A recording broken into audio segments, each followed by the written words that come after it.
இந்த பாரம்பரிய தேசத்தில் இந்திய கலாச்சாரம், சாஸ்திரங்கள், சம்பிரதாயங்கள், சடங்குகளில் மூழ்கி போய் இருந்தபோது அதில் பிடிப்பு இல்லாதவர்கள் ஒரு மார்க்கத்தை தேட அப்பொழுது தோன்றப்பட்டதுதான் இந்த புத்த சமூகம் என்று நம்முடைய வாழ்வியல் கருத்து சொல்கிறது. புத்தரை சுற்றி சுற்றி தெரிந்ததுக்கெல்லாம் அறிவொளியாகிய அந்த ஞான வட்டம் மட்டுமே. தனக்கு கிடைத்தது ஞானம், அது பெரிய பொக்கிஷம். அந்த பொக்கிஷத்தை தான் மட்டும் அனுபவிக்காது பிறருக்கு போதிக்க வேண்டும் என்று நினைத்தார். அல்லாஹ் என்பது கங்கை நதி, இயேசு என்பது சிந்து நதி, இந்து என்பது யமுனை நதி. நதிகள் பிறப்பது பலவிடமாம், எல்லாம் இணைவது கடலே ஆகும் என்று கவியரசு கண்ணதாசன் மிக நேர்த்தியாக சொன்னார். நாம் மதத்தால், இனத்தால், மொழியால் வேறுபட்டிருந்தாலும் உணர்வால் ஒன்று பெற்றவர்கள், ஒரு தாய் பெற்றெடுத்த மக்கள் என்பதை பாரதி நமக்கு சொன்னார். இந்த மண்ணுலகில் இந்த ஞானியர் காட்டிய வரிகளின் வழி நின்று இந்த வேத புருஷர்கள், கவிஞர்கள் இவர்களின் நிலை நின்று பார்த்தால் நாம் இன்றைக்கு சிந்திக்க வேண்டிய ஒரு மாமனிதர், ஞான மலர், இந்த மண் உய்விப்பதற்காகவே தன்னை கரைத்தவர் கௌதம புத்தர். புத்த மதம் இந்த தேசத்தில், பாரத சமூகத்தில் பெரிதாக பேசப்பட்டது. அது வளர்ந்து எடுக்கப்படாவிட்டாலும் புத்தருடைய கொள்கைகள், கோட்பாடுகள், கருத்துக்களை பின்பற்றியவர்கள் ஏராளம், தாராளம். காரணம், பாரதி சொல்வதைப் போல பாரத சமுதாயம் எந்தையும் தாயும் மகிழ்ந்து குழாவி இருந்தது இந்நாடு, அதன் முந்தையர் 1000 ஆண்டுகள் வாழ்ந்து முடிந்ததும் இந்நாடு.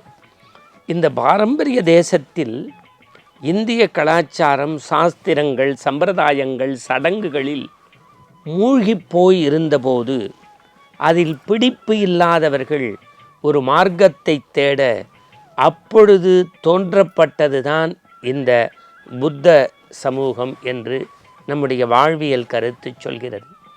ஆனால் புத்தருடைய பிறப்பு பற்றி ஆராய்ந்தோம் என்று சொன்னால், கிமு 567 அவர் இந்த மண்ணுலகில் அவதாரம் செய்வதற்கான சில சான்றுகள் கிடைக்கிறது.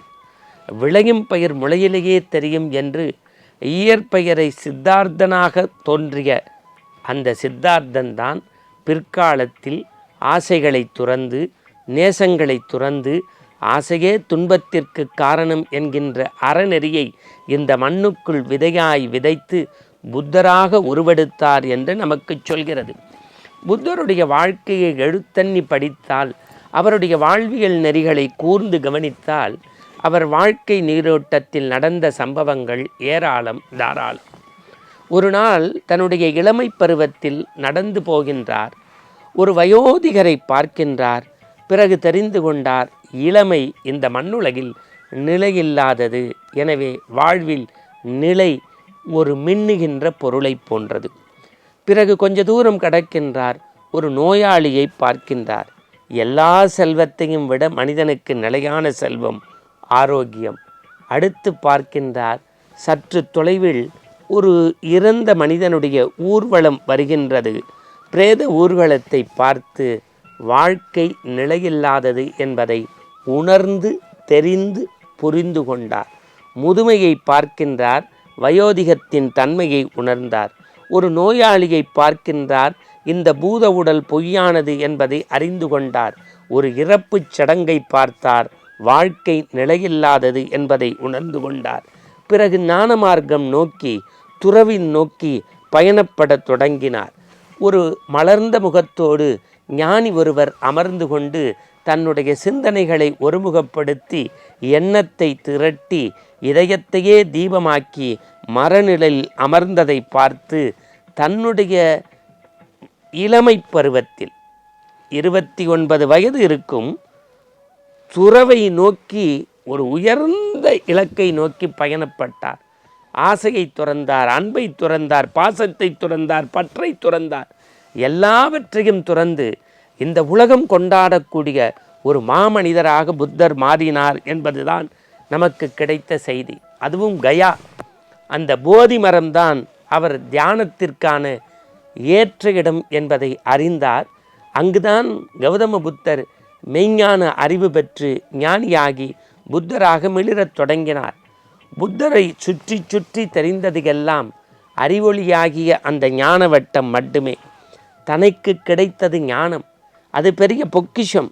அந்த பொக்கிஷத்தை தான் மட்டும் அனுபவிக்காது பிறருக்கு போதிக்க வேண்டும் என்று நினைத்தார். இந்த உலகில் மூன்றில்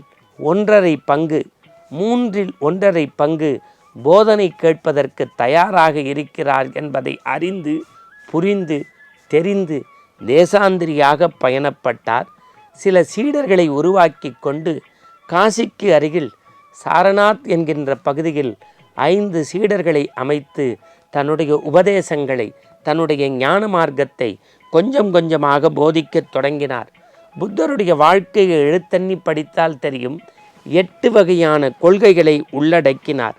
8 வகையான கொள்கைகளை இந்த மண்ணுலகில் பரப்புகின்ற போது வழியில் தன்னுடைய பெற்றோர்களை, மனைவியை, குழந்தையை பார்த்த பிறகும் மனம் தடுமாற்றமில்லாமல் நிலைப்புள்ளியாகிய துறவில் துவண்டு போனாது தேய்ந்து போனார். தன்னுடைய மகனுக்கு துறவத்தின் மேன்மையை எடுத்துச் சொன்னார். இன்னும் சொல்லப்போனால் சுமார் ஒரு 45 ஆண்டு காலம் தொடர் பயணம் துறவிலே சென்ற ஒரு ஒப்பற்ற மகானாக, கள்ளமில்லா கபடமில்லா உள்ளத்திற்கு சொந்தக்காரராக புத்தர் விளங்கினார். அவருடைய வாழ்க்கையை மேலோட்டமாக பார்க்காது ஆழங்கால் பட்டு பார்த்தோம் என்று சொன்னால், தன்னுடைய 80வது வயதில் யோகாசன நிலையில், தியான நிலையில் ஒரு ஜீவசமாதியாக உயிர் பிரிந்ததாக வரலாறு தெரிகிறது. புத்தருடைய வாழ்க்கையும் அவருடைய கொள்கையும் அவருடைய கோட்பாடையும் தீர அலசி ஆராய்ந்தால், புத்தர் இந்த மண்ணுலகில் பெரிய கோயில்களை, விண்ணை முட்டக்கூடிய ஆலயங்களை கட்டவில்லை, குளம் வெட்டவில்லை, பெரிய கோட்பாடுகளை மட்டுமே வகுத்து சென்று விட்டு போனார். ஆனால் மக்களுடைய உள்ளங்களை அவர் வென்றதற்கு காரணம் என்ன என்றால், அவருடைய உபதேசம் அறிவால் ஆண்டவனை அடைவதற்கான வழிமுறையை அவர் செய்தார். மூட நம்பிக்கைகளுக்கு முற்றுப்புள்ளி வைத்தார். சமநிலை சமுதாயம், அது ரொம்ப முக்கியம். அந்த உயர்வு தாழ்வு, வறியர் செல்வர் என்கின்ற பாகுபாடெல்லாம் இல்லாமல் ஒரு சமநிலை சமுதாயத்தை இந்த மண்ணுலகில் விதைத்து விட்டு போனார். புத்தர் போதி மரத்தில் தோன்றிய ஒரு ஞான குரு மட்டுமல்ல, நாம் வாழ்க்கையில் ஆனந்தம் பெறுவதற்கு அனுதினமும் அடிச்சுவடி பெற வைக்கிய ஒரு ஞான மலர் கௌதம புத்தர். மீண்டும் நாளை சந்திப்போம். வணக்கம்.